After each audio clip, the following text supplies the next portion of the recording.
नमस्कार शेतकरी मित्रांनो, आपल्या शेतकरी पुत्र गणेश निकम आणि आपल्या फेसबुक पेजला तुमचं स्वागत आहे।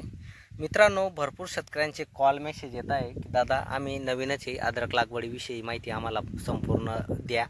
मित्रांनो, आपला असं आहे, जे नवीन शेतकरी आहे त्यांनाच आपण माहिती देत असतो, त्यांचेच फोन उचलत असतो। फोन तर प्रत्येकाचा उचलतो, कारण आपल्याला जे नवीन शेतकरी आहे त्यांचे जास्त फोन येत असतात। तर त्यांच्यासाठी आज व्हिडिओ घेऊन आलेलो आहे। मित्रांनो तुम्हाला म्हणजे 24 तारखेची आपण लागवड झालेली आहे मित्रांनो अद्रकीची माझ्या, आणि एकदम ढोबळ्या मुळ्या एकदम जोमामध्ये आलेले आहे मित्रांनो। तुम्ही व्हिडिओमध्ये पाहू शकता, एक नंबर हिरव्या मुळ्या अशा फुटायला लागलेल्या आहे। तर नवीन शेतकरी असे म्हणताय की दादा आता आम्ही नवीन आहे, तर आम्ही काय सोडावे, पहिल्यांदा काय सोडावे। मित्रांनो, मी माझा अनुभव सांगत असतो, कुठला दुकानदार नाही आहे, कुठला कंपनीची जाहिरात करत नाही।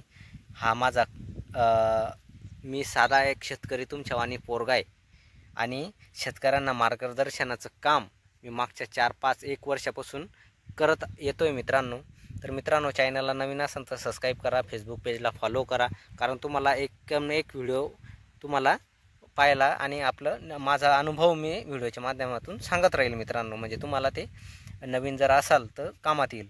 मित्रांनो, जर तुम्ही अद्रक लागवड केली असेल तर 10-12 दिवस झाले असतील तर तुम्हाला वॉटर सोलेबर म्हणजे ठिबकद्वारे किंवा त्याची ड्रेचिंग करायची मित्रांनो। ते म्हणजे 98% ह्युमिक पावडर फॉर्ममध्ये घ्यायचं आहे मित्रांनो। तुम्हाला कुठल्याही कंपनीचं घ्या, तसं काही नाही, मी कंपनीची जाहिरात करत नाही। 98% पावडर फॉर्ममध्ये ह्युमिक घ्या, आणि त्याच्यानंतर काय सांगाल हे नंतरच्या व्हिडिओमध्ये मी तुम्हाला सांगणारच आहे मित्रांनो। पहिले हे तुमचं जर 10-12 दिवस झालेत असतील, 8 दिवस झाले असतील, तर तुम्ही ह्युमिक 98%चं घ्या।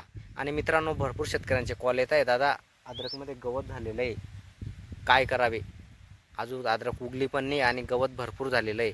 याचा पण तुम्हाला सविस्तर व्हिडिओ येणार आहे मित्रांनो आपल्या फेसबुकला आणि यूट्यूबला, कारण तुम्ही फॉलो करून ठेवा, सबस्क्राईब करून ठेवा।